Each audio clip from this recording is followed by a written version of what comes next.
Mi vecino me acusó falsamente de robo, pero cuando las cámaras mostraron la verdad, él fue quien terminó en prisión. Nunca imaginé que una simple diferencia entre vecinos pudiera convertirse en una pesadilla tan grande, al punto de arruinar mi tranquilidad y manchar mi nombre de una forma que me tomaría meses corregir. No soy alguien problemático, nunca lo he sido. Siempre he creído que lo mejor es vivir en paz, evitando conflictos innecesarios y manteniendo las relaciones vecinales en un nivel cordial, lo justo para poder saludarnos sin sentirnos incómodos y nada más. Nunca fui el tipo de persona que busca meterse en la vida de los demás ni que disfruta del chisme del barrio, por lo que me pareció completamente extraño el cambio repentino en el comportamiento de mi vecino, Carlos. Todo comenzó de manera sutil, apenas perceptible al principio. Al cruzarnos en la calle o en el estacionamiento, su mirada, que antes no tenía mayor expresión, comenzó a cambiar. No era algo evidente ni descarado, pero había algo en su forma de verme que me hacía sentir incómodo, como si de un día para otro se hubiera convencido de que yo era su enemigo. En un principio, no le di demasiada importancia. Todos tenemos días malos, pensé, tal vez tenía algún problema personal o simplemente era un tipo huraño que no disfrutaba de la interacción social. Pero con el paso de las semanas, noté que no era una simple actitud pasajera. Cuando pasaba junto a su casa, murmuraba cosas entre dientes, palabras que no alcanzaba a entender pero que iban cargadas de una energía negativa que me hacía sentir que, fuera lo que fuera, no eran buenos deseos precisamente. Luego vinieron los pequeños incidentes, aquellos que en otro contexto podrían parecer simples casualidades, pero que comenzaron a repetirse con demasiada frecuencia como para ignorarlos. Su perro, que antes no se acercaba a mi propiedad, comenzó a hacer sus necesidades justo en la entrada de mi casa. Al principio pensé que podía ser coincidencia, pero cuando noté que ocurría todos los días y que él jamás se molestaba en recoger lo que su perro dejaba, supe que no era algo accidental. Intenté hablar con él una vez, de la manera más calmada posible, mencionándole que había notado el problema y que, si podía hacer algo al respecto, lo agradecería. Su respuesta fue un simple encogimiento de hombros, seguido de una sonrisa burlona que dejó en claro que no tenía intención alguna de detenerlo. Días después, encontré basura tirada en la entrada de mi casa. Al principio, pensé que tal vez el viento la había arrastrado desde algún contenedor cercano. Pero cuando esto comenzó a repetirse con envolturas de comida que no eran mías y bolsas con restos de comida que apestaban a kilómetros, entendí que no era algo casual. Comencé a notar también que, cada vez que estacionaba mi coche en la entrada, aparecían pequeños rasguños en la pintura. Marcas finas pero lo suficientemente profundas como para que supiera que alguien las había hecho con intención. No tenía pruebas, pero todo apuntaba a que Carlos tenía algo en mi contra y que, por alguna razón que desconocía, estaba decidido a hacerme la vida imposible. Traté de no hacer caso, de no darle el gusto de verme reaccionar, porque si algo tenía claro era que no había peor castigo para una persona conflictiva que la indiferencia. Sin embargo, lo que vino después fue mucho más grave de lo que imaginé. Una mañana, el sonido insistente de golpes en la puerta me despertó antes de lo habitual. Me levanté confundido, aún con la sensación de pesadez en los ojos por el sueño interrumpido, y cuando abrí, me encontré con la imagen que menos esperaba, 2 policías de pie frente a mí, con expresiones serias y postura rígida. Uno de ellos me preguntó si era yo la persona que vivía en esa casa y, al confirmar mi identidad, me informaron que estaba siendo acusado de robo. En ese momento, sentí como si la realidad hubiera dado un vuelco absurdo, como si estuviera en medio de una broma de mal gusto. Pregunté de inmediato de qué estaba hablando, seguro de que debía haber un error, pero los oficiales respondieron con frialdad que Carlos había presentado una denuncia en mi contra, asegurando que había irrumpido en su casa la noche anterior y me había llevado una suma de dinero en efectivo junto con algunas joyas de su esposa. La acusación era tan ridícula que mi primer impulso fue soltar una carcajada, pero la seriedad en los rostros de los oficiales me dejó claro que no había espacio para bromas.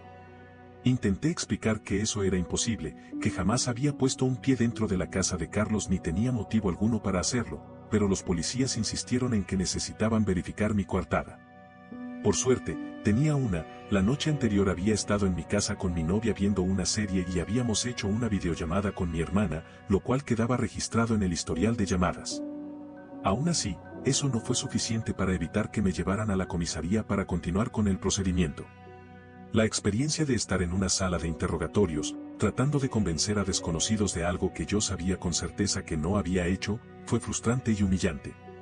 A pesar de que no encontraron absolutamente ninguna prueba en mi contra, el daño ya estaba hecho. No me arrestaron porque no tenían motivos legales para hacerlo, pero el simple hecho de que la policía hubiera llegado a mi casa con una acusación de ese tipo significaba que en el vecindario ya circulaban rumores. Que la gente susurraba cuando me veía pasar, que algunos evitaban cruzarse conmigo. Carlos había logrado su cometido, sin necesidad de probar nada, había plantado la semilla de la duda en la mente de los demás y me había convertido, aunque fuera momentáneamente, en el villano de la historia. Pero lo que él no sabía era que, en su desesperación por hundirme, había cometido un error fatal. No contaba con que, en el vecindario, había cámaras de seguridad. Y lo que esas cámaras habían captado era la clave para darle la vuelta a la historia. Actualización 1. Pasaron algunos días desde aquella mañana en la que la policía tocó a mi puerta y mi vida, tal como la conocía, comenzó a desmoronarse de a poco. Al principio pensé, ingenuamente, que una vez que no encontraron pruebas en mi contra todo volvería a la normalidad. Que la gente en el vecindario entendería que había sido una acusación sin fundamento y que las cosas seguirían su curso sin mayor repercusión. Pero me equivoqué. No importaba que la policía no hubiera presentado cargos, no importaba que la denuncia de Carlos no tuviera sustento real. En la mente de muchas personas, la simple sospecha era suficiente para etiquetarme como alguien de quien debían desconfiar. Lo noté en los saludos cortantes de algunos vecinos, en las miradas furtivas que me lanzaban cuando pasaba junto a ellos, en la manera en que algunas personas evitaban siquiera hacer contacto visual conmigo. Aunque nadie lo decía en voz alta, era evidente que en el aire flotaba la duda, como si todos se preguntaran si, después de todo, podía haber algo de verdad en la historia de Carlos. Con el paso de los días, la frustración fue convirtiéndose en una sensación de impotencia y rabia contenida. No solo me habían acusado de algo que no hice, sino que mi reputación había sido manchada sin motivo alguno. Lo peor era que ni siquiera entendía cuál era la razón detrás de todo esto. Nunca había tenido problemas con Carlos antes de que empezara a actuar de manera hostil conmigo, nunca habíamos cruzado más que un par de palabras educadas en los momentos en los que coincidíamos. ¿Por qué de repente se había obsesionado conmigo al punto de querer arruinar mi vida de esta forma? La primera reacción que tuve fue tratar de averiguar si alguien más en el vecindario había tenido problemas con él. No podía ser el único. Era imposible que alguien se comportara de manera tan vil sin que hubiera antecedentes previos. Así que, en los días siguientes, aproveché cualquier oportunidad para hablar con otros vecinos, con aquellos que no me esquivaban, con quienes aún parecían dispuestos a intercambiar algunas palabras conmigo sin mirarme con sospecha. No fue fácil. Algunos no querían hablar del tema, como si temieran meterse en problemas por el simple hecho de opinar. Otros, en cambio, parecían ansiosos por compartir lo que sabían. Fue así como descubrí que no era el primero en estar en la mira de Carlos. Antes de que yo me mudara, el antiguo dueño de mi casa también había tenido conflictos con él. Según lo que me contaron, Carlos tenía la costumbre de crear problemas con la gente que vivía cerca de él, aunque nunca antes había llegado tan lejos como para presentar una denuncia falsa. Sin embargo, varios vecinos recordaban incidentes con él, situaciones en las que había acusado a otros de cosas absurdas. Discusiones en las que parecía disfrutar de provocar a la gente hasta el punto de hacerlos perder la paciencia. No era solo un vecino problemático. Era alguien que se alimentaba del caos, que necesitaba crear conflictos para sentirse en control. Uno de los vecinos con los que hablé mencionó algo que captó por completo mi atención. Me dijo que, tiempo atrás, varios residentes del conjunto residencial habían instalado cámaras de seguridad precisamente por situaciones como esta, porque había habido varios incidentes con robos.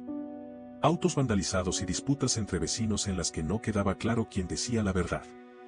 Fue en ese momento cuando una idea se plantó en mi cabeza con una claridad absoluta.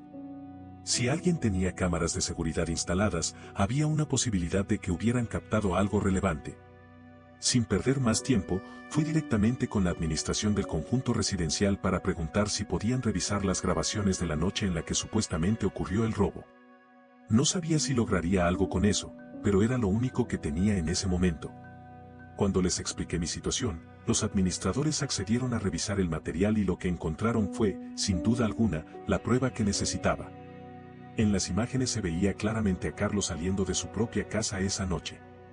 Lo más importante no era el hecho de que saliera, sino lo que llevaba consigo. En sus manos cargaba una bolsa, y aunque la calidad del video no era lo suficientemente alta como para distinguir con exactitud qué había dentro, se notaba que llevaba objetos de cierto peso.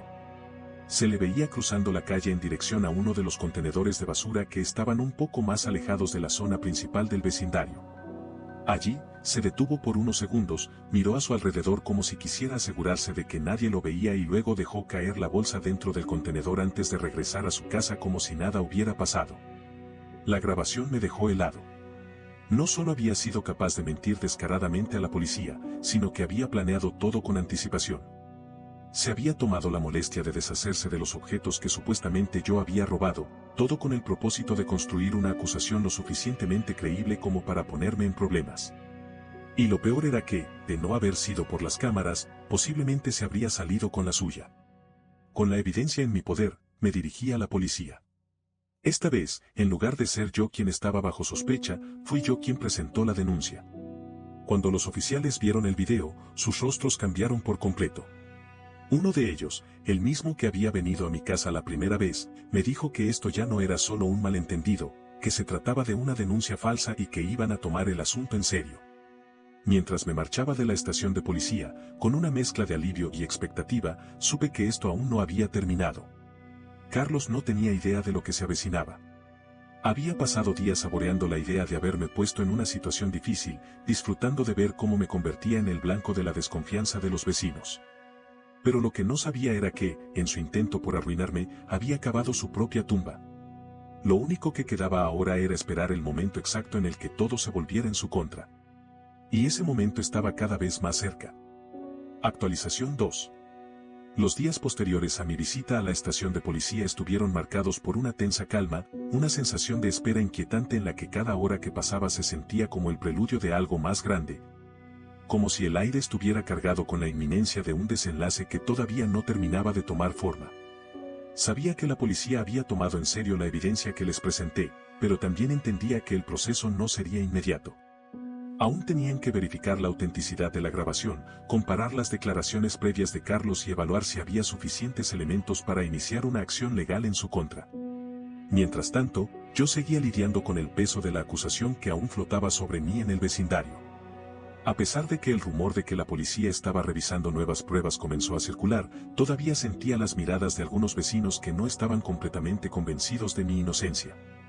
Había algo en la naturaleza humana que hacía que la gente prefiriera creer en el escándalo en lugar de en la verdad. Para algunos, la idea de que yo pudiera haber cometido un crimen era más atractiva que la posibilidad de que hubieran sido manipulados por un mentiroso.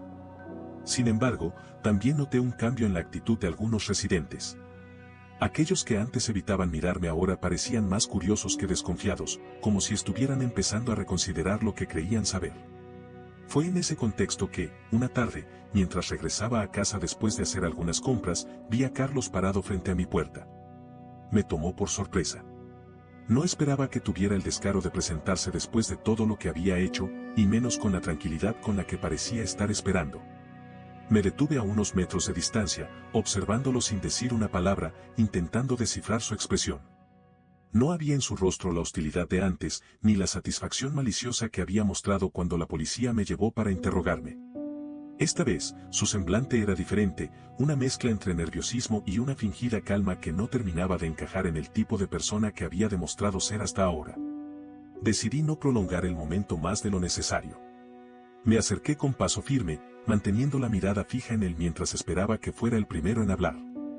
Cuando lo hizo, su voz tenía un tono forzado, una cortesía artificial que contrastaba con todo lo que había hecho en los últimos días.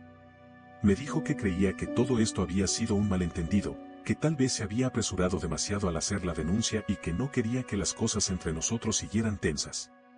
Lo escuché sin interrumpirlo, dejando que su palabrería se deslizara sin causar el efecto que él esperaba. Lo que realmente me llamó la atención fue la forma en que se expresaba. No había una disculpa real en sus palabras, sino un intento de minimizar lo que había hecho.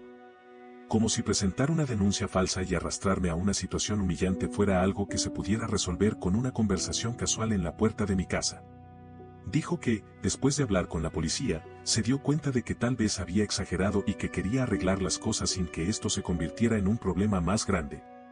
Lo miré fijamente, analizando cada una de sus palabras, cada gesto nervioso que hacía, cada pausa en la que evitaba mi mirada. Era evidente que estaba asustado. Sabía que la policía había revisado el video, sabía que su historia no cuadraba y que ya no era yo quien estaba bajo sospecha. Intentaba salvarse de la única manera que conocía, manipulando la situación para hacerla parecer menos grave de lo que realmente era. Decidí responder de la manera más fría posible. Le dije que me parecía curioso que ahora considerara todo un malentendido cuando hacía apenas unos días no había dudado ni un segundo en llamar a la policía y asegurar que me había visto entrar a su casa. Le recordé que su testimonio había sido claro y detallado, que incluso había descrito la forma en la que supuestamente había irrumpido en su propiedad y había robado sus pertenencias. Me pregunté en voz alta cómo era posible que hubiera estado tan seguro entonces y ahora, de repente, todo le pareciera una confusión. Su expresión cambió en ese instante. La incomodidad se hizo más evidente y su intento de mantener la calma comenzó a desmoronarse. Dijo que tal vez había cometido un error, que las cosas no eran tan simples y que en su momento estaba alterado. Su voz sonaba insegura, como si estuviera improvisando su justificación en ese mismo momento. Yo ya había tenido suficiente. No tenía intención alguna de prolongar la conversación, así que simplemente le dije que, si realmente quería arreglar las cosas, lo mejor que podía hacer era decirle la verdad a la policía. Su rostro se tensó al escuchar esas palabras. Me miró durante unos segundos, como si estuviera evaluando si valía la pena seguir insistiendo, pero al notar que no iba a obtener de mí la reacción que buscaba, simplemente resopló y dijo que esperaba que pudiéramos dejar todo atrás. Lo vi alejarse, caminando con la misma postura rígida de alguien que intentaba aparentar más confianza de la que realmente tenía.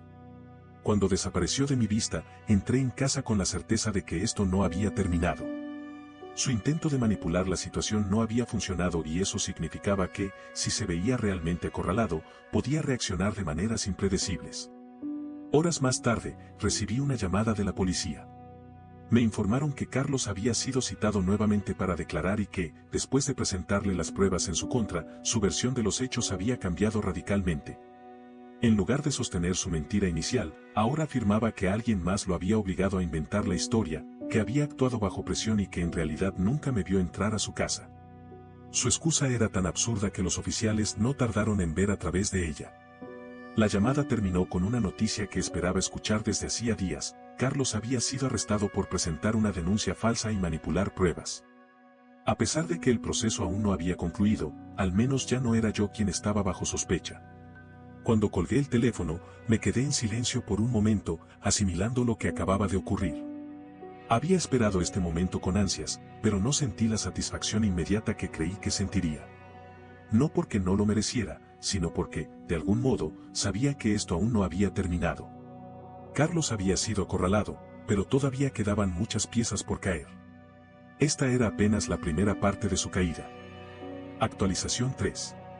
Los días siguientes al arresto de Carlos estuvieron marcados por una extraña sensación de alivio contenida, como si finalmente hubiera logrado inclinar la balanza a mi favor. Pero aún quedara una sombra persistente acechando en los rincones de mi mente. Sabía que esto no significaba el final, que el proceso judicial apenas comenzaba y que aún había detalles por resolverse, pero al menos por primera vez desde que esta pesadilla comenzó, ya no era yo quien estaba bajo el ojo del huracán. Sin embargo, el impacto de lo ocurrido en el vecindario no se desvaneció de inmediato. La noticia del arresto de Carlos se esparció con rapidez entre los residentes del conjunto residencial. Al principio, las reacciones fueron variadas. Algunos, aquellos que siempre habían dudado de su versión, lo tomaron con sorpresa moderada, casi como si hubieran esperado algo así tarde o temprano.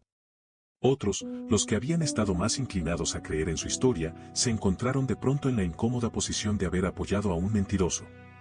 Noté cómo ciertas personas que antes evitaban mirarme ahora lo hacían con una mezcla de curiosidad y vergüenza. Como si de alguna manera esperaran que yo les ofreciera algún tipo de absolución silenciosa por haber dudado de mi inocencia. A pesar de todo, no me apresuré a interactuar con nadie. Sabía que el tiempo se encargaría de acomodar las piezas y que no valía la pena gastar energía tratando de convencer a quienes, en un principio, habían estado dispuestos a creer en una mentira sin pruebas. Preferí observar desde la distancia cómo la percepción sobre Carlos se transformaba lentamente. Aquellos que solían saludarlo con amabilidad ahora hablaban de él en susurros o lo mencionaban con evidente incomodidad. Su casa, que antes parecía ser un punto de reunión ocasional para algunas personas, ahora se veía silenciosa y desolada. Una representación física de la caída de alguien que había disfrutado de su poder sobre los demás hasta que su propio ego lo había traicionado. Pero aunque la noticia del arresto fue un golpe fuerte para su reputación, no fue la única consecuencia que enfrentó. Con el paso de los días, comencé a notar movimientos inusuales alrededor de su casa. Al principio, no le di mucha importancia, pero luego me di cuenta de que había algo diferente en la rutina de su esposa. Antes de que todo esto sucediera, solía verla en el vecindario con cierta regularidad, llevando a su hijo pequeño al parque o saliendo de compras, pero desde el arresto de Carlos, su presencia se había reducido drásticamente. Las pocas veces que la vi, su expresión era de agotamiento y tensión contenida, como si estuviera librando una batalla interna que aún no sabía cómo resolver. Fue una mañana cuando finalmente obtuve la confirmación de lo que sospechaba. Me desperté temprano y, al asomarme por la ventana, vi como un par de hombres comenzaban a cargar muebles y cajas en un camión estacionado frente a la casa de Carlos. No había duda, su esposa se estaba yendo. Se movía con prisa, dirigiendo a las personas que la ayudaban con una expresión de determinación en el rostro, como si hubiera tomado la decisión de cortar toda conexión con su esposo sin mirar atrás. No pude evitar preguntarme cuánto sabía realmente sobre él, si estaba al tanto de sus manipulaciones o si había creído sinceramente en su versión hasta que las pruebas lo desmintieron. Fuera cual fuera la respuesta, era evidente que había llegado a su límite y que no pensaba permanecer allí para enfrentar las consecuencias de sus actos. A medida que pasaban las horas y el camión se llenaba con sus pertenencias, noté que algunos vecinos observaban desde la distancia, murmurando entre ellos con esa mezcla de morbo y asombro que solía acompañar los escándalos en comunidades cerradas como esta. Nadie se acercó a ayudarla ni le ofreció palabras de apoyo. Tal vez algunos aún dudaban de si ella había sido cómplice o si simplemente preferían mantenerse al margen hasta que todo terminara de esclarecerse. Finalmente, cuando todo estuvo listo, la vi subir al vehículo con su hijo y marcharse sin mirar atrás. El vecindario, que antes parecía tan seguro y predecible, había cambiado de forma irreparable en cuestión de semanas. Lo que había comenzado como una disputa silenciosa entre Carlos y yo ahora se había convertido en un punto de inflexión que afectaba a más personas de lo que había imaginado. Y aunque su arresto había sido un triunfo, todavía quedaba una pregunta rondando en mi mente: ¿qué pasaría con él ahora? La respuesta llegó más rápido de lo que esperaba. Unos días después, recibí una llamada de la policía informándome que Carlos estaba enfrentando cargos formales por la denuncia falsa y por manipulación de pruebas. Me explicaron que, aunque el delito en sí no era considerado de los más graves, el hecho de que hubiera intentado incriminarme con pruebas fabricadas complicaba su situación. También me dijeron que habían comenzado a investigar si había antecedentes de situaciones similares en su historial y, aunque no pudieron darme detalles concretos en ese momento, la insinuación fue clara. Carlos no era un novato en este tipo de comportamiento. La confirmación de que su situación legal era más grave de lo que había imaginado me dejó con una sensación de satisfacción que, por primera vez en mucho tiempo, no estaba opacada por la incertidumbre. Durante semanas, había sentido que todo estaba fuera de mi control, que era víctima de un juego en el que las reglas estaban diseñadas para favorecer a alguien como él. Pero ahora, por fin, la balanza se inclinaba a mi favor. Esa noche dormí mejor que en mucho tiempo. Por primera vez desde que todo comenzó, sentí que la carga en mis hombros era más ligera. Sin embargo, aunque Carlos ya no estaba en el vecindario y su esposa se había marchado, sabía que esto aún no había terminado del todo. Su caída había comenzado, pero todavía faltaba ver hasta qué punto llegaría su castigo. Estaba dispuesto a esperar el tiempo que fuera necesario para ver cómo todo se desmoronaba por completo. Actualización 4. El tiempo pasó con una lentitud exasperante después del arresto de Carlos. Aunque su ausencia en el vecindario se hizo notar de inmediato, dejando un vacío que antes estaba ocupado por su presencia constante y su actitud conflictiva, la sensación de que aún quedaban hilos por atar persistía en el aire. Durante días, el rumor de su situación legal se convirtió en el tema de conversación principal entre los vecinos, aunque muchos intentaban abordarlo con una discreción superficial. Como si no quisieran parecer demasiado interesados en el destino del hombre al que, hasta hacía poco, algunos habían defendido o al menos tolerado. Sin embargo, a pesar de su intento de mostrarse indiferentes, el morbo era evidente en sus miradas y en los pequeños grupos que se formaban ocasionalmente en las esquinas, donde las palabras se susurraban con una mezcla de asombro y satisfacción mal disimulada. Yo, por mi parte, preferí mantenerme al margen. No tenía interés en participar en esa danza de especulaciones, en escuchar versiones exageradas o en alimentar el circo de rumores que inevitablemente se había desatado tras su caída. Había logrado demostrar mi inocencia, había logrado exponer la verdad y ahora lo único que quedaba era esperar que la justicia hiciera su trabajo. Pero aunque me mantuve al margen de las conversaciones, no pude evitar notar cómo la percepción del vecindario hacia mí comenzaba a cambiar de manera evidente. Las miradas de desconfianza que antes me dirigían algunos vecinos comenzaron a transformarse en expresiones de incomodidad, como si ahora se sintieran culpables por haber dudado de mí en un principio. Algunos intentaban entablar conversaciones casuales, abordando temas inofensivos como el clima o los problemas de tránsito en la zona, en un intento torpe de volver a la normalidad después de haberme tratado como un paria durante semanas. Otros optaban por una actitud aún más evasiva, evitando cualquier tipo de contacto visual, como si el simple hecho de encontrarse conmigo les recordara su error. Fue en medio de este ambiente tenso y de transición que llegó la noticia que terminaría por sellar la desgracia de Carlos. Una tarde, mientras estaba en casa revisando algunos correos, recibí un mensaje de un número desconocido. No tardé en darme cuenta de que era de la policía. En el mensaje me informaban que, tras su arresto, Carlos había intentado defenderse con una historia aún más absurda de la que había utilizado cuando intentó retractarse conmigo. En su desesperación, había declarado que todo había sido un complot en su contra, que alguien lo había manipulado para hacer la denuncia y que él solo era una víctima de una conspiración más grande. Sus declaraciones no solo carecían de sentido, sino que además contradecían completamente las versiones que había dado anteriormente. El hecho de que se contradijera de manera tan descarada solo empeoró su situación. La policía, que ya había comenzado a investigar su historial, descubrió que no era la primera vez que estaba involucrado en problemas similares. Si bien nunca antes había llegado al extremo de presentar una denuncia falsa que derivara en un caso penal, sí tenía registros de disputas previas con otros vecinos en distintos lugares donde había vivido. Hubo incidentes en los que había hecho acusaciones sin fundamento, que no habían escalado lo suficiente como para ser considerados delitos, pero que en conjunto pintaban una imagen clara de su personalidad conflictiva y de su tendencia a manipular la verdad para su conveniencia. Esta vez, sin embargo, la situación era diferente. Esta vez había pruebas sólidas en su contra, un video que demostraba su intento de fabricar una acusación y una serie de testimonios que desmontaban cada una de sus mentiras. Lo que había comenzado como un intento de arruinarme la vida terminó convirtiéndose en el golpe que lo hundió definitivamente. Pero si bien su caída legal era inevitable, hubo otro aspecto de su vida que también comenzó a derrumbarse rápidamente. El vecindario, que hasta hacía poco lo había tolerado o incluso defendido en algunos casos, ahora lo veía con una mezcla de desprecio y alivio. Su casa, que había quedado vacía tras la partida de su esposa, comenzó a ser el blanco de rumores aún más intensos. Algunas personas se preguntaban qué pasaría con la propiedad, si su familia regresaría a reclamarla o si terminaría siendo vendida para cubrir sus gastos legales. Otros simplemente se regodeaban en la desgracia de un hombre que había pasado años causando problemas y que ahora estaba cosechando todo lo que había sembrado.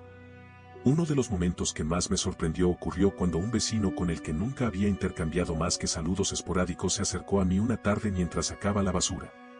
Me habló con una actitud extrañamente amigable, casi como si intentara borrar de un plumazo toda la indiferencia que me había mostrado antes.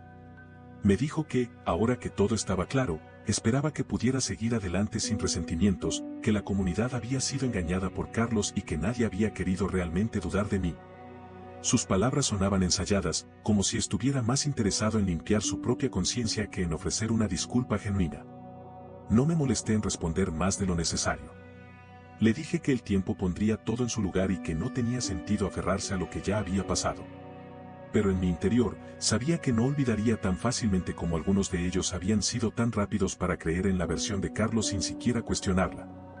Con cada día que pasaba, la imagen de Carlos se iba desdibujando más en el vecindario.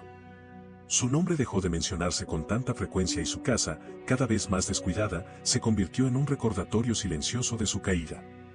A pesar de que había logrado recuperar mi reputación y que finalmente la verdad había salido a la luz, no podía evitar sentir que aún faltaba una última pieza en todo esto. Un desenlace definitivo que sellara por completo su destino. Y no tardé en obtenerlo. Unas semanas después, recibí la noticia que puso fin a toda esta historia de la manera en que realmente debía terminar. Carlos no solo había perdido su casa y a su familia, sino que además había recibido una condena efectiva. No era una sentencia extremadamente larga, pero sí lo suficiente como para demostrar que sus acciones tenían consecuencias. Cuando escuché la noticia, no sentí júbilo ni celebré como alguien que ha obtenido una gran victoria. En cambio, sentí algo más parecido a la satisfacción de haber cerrado un ciclo, de saber que la justicia, aunque lenta, había llegado en el momento correcto. Ya no tenía que preocuparme por su presencia, ya no tenía que lidiar con la sombra de su mentira persiguiéndome en cada esquina. El vecindario siguió adelante, como siempre lo hace cualquier comunidad después de un escándalo. Nuevos problemas surgieron, nuevas historias comenzaron a tejerse en los pasillos de las casas y la vida continuó su curso normal. Pero yo, por mi parte, nunca olvidaré lo que ocurrió. Nunca olvidaré cómo la mentira de un hombre casi destruye mi vida y cómo, al final, fue él mismo quien terminó atrapado en su propia trampa. Actualización final. El tiempo siguió avanzando con la misma indiferencia con la que siempre lo hace, arrastrando consigo el eco de los acontecimientos recientes hasta que comenzaron a desdibujarse, transformándose en meras anécdotas dentro de la memoria colectiva del vecindario. Lo que en su momento pareció ser el epicentro de un escándalo ahora no era más que un susurro ocasional en las conversaciones, una historia que algunos aún recordaban con interés mientras otros preferían ignorar. Como si con ello pudieran borrar la incomodidad de haber formado parte, aunque fuera de manera pasiva, de una injusticia evidente. Pero para mí, esta historia no era algo que pudiera dejar atrás con tanta facilidad. Durante semanas había cargado con el peso de la acusación. Había sentido en carne propia lo que significaba ser señalado sin pruebas y haber sido juzgado con la rapidez con la que la gente suele hacer juicios cuando no les afecta personalmente. El día en que finalmente me confirmaron la sentencia de Carlos, experimenté una sensación que no supe identificar de inmediato. No era júbilo ni euforia, porque a pesar de todo lo que había pasado, nunca disfruté ver la desgracia ajena de manera gratuita. Tampoco era solo alivio, porque si bien su condena significaba el cierre definitivo de esta historia, el daño ya estaba hecho y había cicatrices que tardarían en desaparecer. Era más bien una mezcla de satisfacción y justicia, la certeza de que, aunque el camino había sido largo y frustrante, al final la verdad había prevalecido. Carlos recibió una sentencia que, aunque no era extremadamente severa, sí era suficiente para dejar claro que sus acciones no quedarían impunes. No solo lo habían declarado culpable por la denuncia falsa y la manipulación de pruebas, sino que también habían salido a la luz otros detalles de su historial que habían sido suficientes para agravar su situación legal. Aunque no tenía acceso a todos los pormenores del caso, lo que sí supe fue que su defensa intentó hasta el último momento minimizar su responsabilidad, argumentando que había actuado bajo presión, que había sido un error de juicio, que nunca tuvo la intención real de perjudicarme de esa manera. Pero los jueces no se dejaron convencer. La evidencia en su contra era demasiado clara, sus contradicciones demasiado evidentes y su historial demasiado problemático como para que pudieran reducir su castigo a una simple advertencia. Cuando la noticia comenzó a circular entre los vecinos, noté que muchos la tomaban como un cierre definitivo a todo lo que había ocurrido. Para ellos, Carlos era un capítulo que podían dar por terminado, alguien que ya no formaba parte del vecindario y cuya historia solo quedaría como una advertencia sobre las consecuencias de jugar con la ley. Pero para mí, esto significaba algo más. Durante semanas, había sentido que mi vida estaba suspendida en un limbo, atrapada en la incertidumbre de lo que pasaría con mi nombre, con mi reputación, con la forma en que la gente me percibía. Ahora, por fin, sentía que podía recuperar el control, que ya no tenía que justificarme ante nadie ni demostrar mi inocencia con explicaciones que nunca debía haber tenido que dar en primer lugar. El impacto en la comunidad se manifestó de maneras distintas. Algunos vecinos que antes habían estado completamente seguros de su inocencia ahora hablaban de Carlos con desprecio, como si nunca hubieran dudado de mí, como si siempre hubieran sabido que era un mentiroso. Otros, aquellos que habían sido más vocales en su apoyo hacia él, simplemente guardaron silencio, desapareciendo de la narrativa como si su involucramiento nunca hubiera existido. Pero lo que más me llamó la atención fue la forma en que su casa se convirtió en un recordatorio silencioso de todo lo ocurrido. Con su esposa y su hijo fuera del vecindario y con él en prisión, la propiedad quedó en un limbo, cerrada y abandonada, acumulando polvo y maleza en el jardín delantero como si la misma estructura reflejara la decadencia de su dueño. Durante los meses siguientes, vi cómo la casa de Carlos se deterioraba poco a poco. La pintura comenzó a desgastarse, las ventanas permanecieron cerradas y los anuncios de venta aparecieron en la fachada, aunque pocos parecían interesados en comprar una propiedad con una historia tan cargada de negatividad. Algunos vecinos mencionaron que la esposa de Carlos estaba tratando de venderla para poder empezar de nuevo en otro lugar, lejos de la sombra de su pasado. no me sorprendió. Después de todo, nadie querría vivir en el sitio que alguna vez perteneció a un hombre que terminó en prisión por intentar arruinar la vida de otra persona. A pesar de que el tiempo ayudó a que la historia dejara de ser el tema de conversación principal en el vecindario, nunca dejé de notar ciertos cambios en la forma en que la gente me trataba. Ya no me evitaban como antes, ya no hablaban en susurros cuando pasaba junto a ellos, pero tampoco podían borrar por completo la memoria de cómo me habían visto antes de que todo se esclareciera. Había una tensión sutil en sus interacciones, una especie de incomodidad silenciosa que solo podía ser resultado del hecho de que, en algún punto, me habían juzgado erróneamente. Lo acepté con el tiempo, comprendiendo que aunque la verdad había salido a la luz, el recuerdo de la mentira nunca desaparecería del todo. Con los meses, mi vida finalmente volvió a la normalidad, aunque nunca de la misma manera en que había sido antes de todo esto. Aprendí que la gente es rápida para creer lo peor y que la justicia, aunque tarde, llega cuando se tiene la paciencia para esperar. Aprendí que la reputación de una persona puede verse dañada en cuestión de segundos, pero que reconstruirla toma mucho más tiempo del que cualquiera podría anticipar. Y sobre todo, aprendí que la venganza más efectiva no siempre es la que se busca activamente, sino aquella que llega por sí sola cuando los culpables caen por el peso de sus propias acciones. Carlos intentó destruirme, pero al final, fue él quien terminó destruido. Su intento de hundirme lo llevó a perderlo todo, su libertad, su familia, su hogar y su reputación. Todo lo que había construido con base en mentiras y manipulación terminó derrumbándose con la misma facilidad con la que había tratado de hacerme caer a mí. Su caída fue completa y definitiva, y aunque nunca busqué directamente venganza, la vida se encargó de darle exactamente lo que merecía.